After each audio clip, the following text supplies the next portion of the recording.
আসসালামু আলাইকুম রহমতুল্লাহ।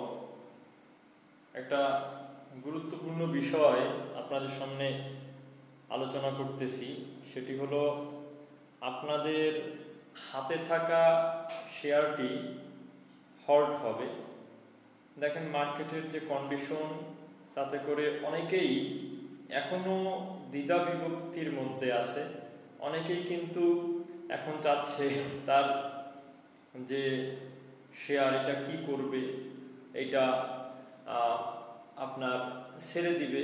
মার্কেটের একটা অবস্থা আপনারা দেখতেছেন যে মার্কেট কিন্তু প্রতিদিন নতুন নতুন কিছু শেয়ার কিন্তু উঠে আসতেছে, প্রাইস বাড়তেছে।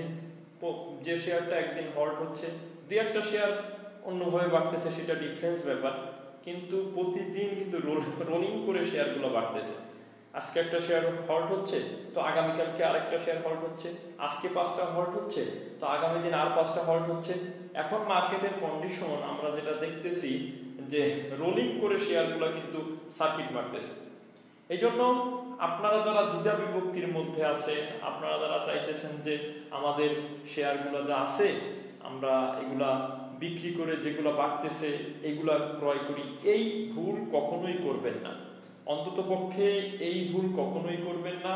মার্কেট এমন পর্যায়ে গিয়েছে, মার্কেট এমন জায়গায় অবস্থান করতেছে, শেয়ারগুলা এত নিচে নামছে, এই জন্য প্রত্যেকটি শেয়ার কিন্তু বাড়বে, প্রত্যেকটি শেয়ারের দাম বাড়বে।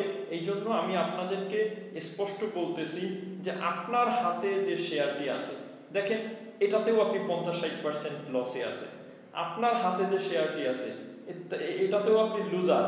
অতএব এই লুজার শেয়ার এটাও কিন্তু অনেক কমে গেছে, হয়তো বা এই এত 7 দিন 8 দিন 10 দিন মার্কেট বেড়েছে, আপনার শেয়ারটা সেইভাবে বাড়েনি।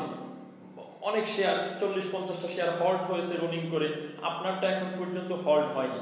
আমি আপনাকে বলবো বা আপনাদের বলবো, কোনো ধরনের হেজিটেশনের মধ্যে ভুগে আপনারা নিজের হাতে থাকা শেয়ারটি অন্যকে দিয়ে দিবেন, কম দামের শেয়ার, অথচ দেখা গেল আপনার ওই শেয়ারটাই আগামী দিন হল্ড হয়ে গেছে, আপনার ওই শেয়ারটাই আগামী দিন সার্কিটে পড়ে গেছে। অর্থাৎ আমি আপনাদের যে বিষয়টা স্পষ্টভাবে বলতে চাই যে আপনার হাতে থাকা শেয়ারটি যে কোনো সময় হল্ড হয়ে যাবে, কারণ এই শেয়ারটি কিন্তু ডাউন ট্রেন্ডে আছে, নেমেছে। আপনি বিভ্রান্ত হয়ে নিজের শেয়ার কম দামে বিক্রি করে দিচ্ছেন, দেখা গেল তারপরেই কিন্তু শেয়ারটার প্রাইস বৃদ্ধি পেল, আর একটা শেয়ার হল্ড দেখে আপনি এন্ট্রি দিলেন, এরপরে দেখা গেল ওই শেয়ারটা কমে গেল।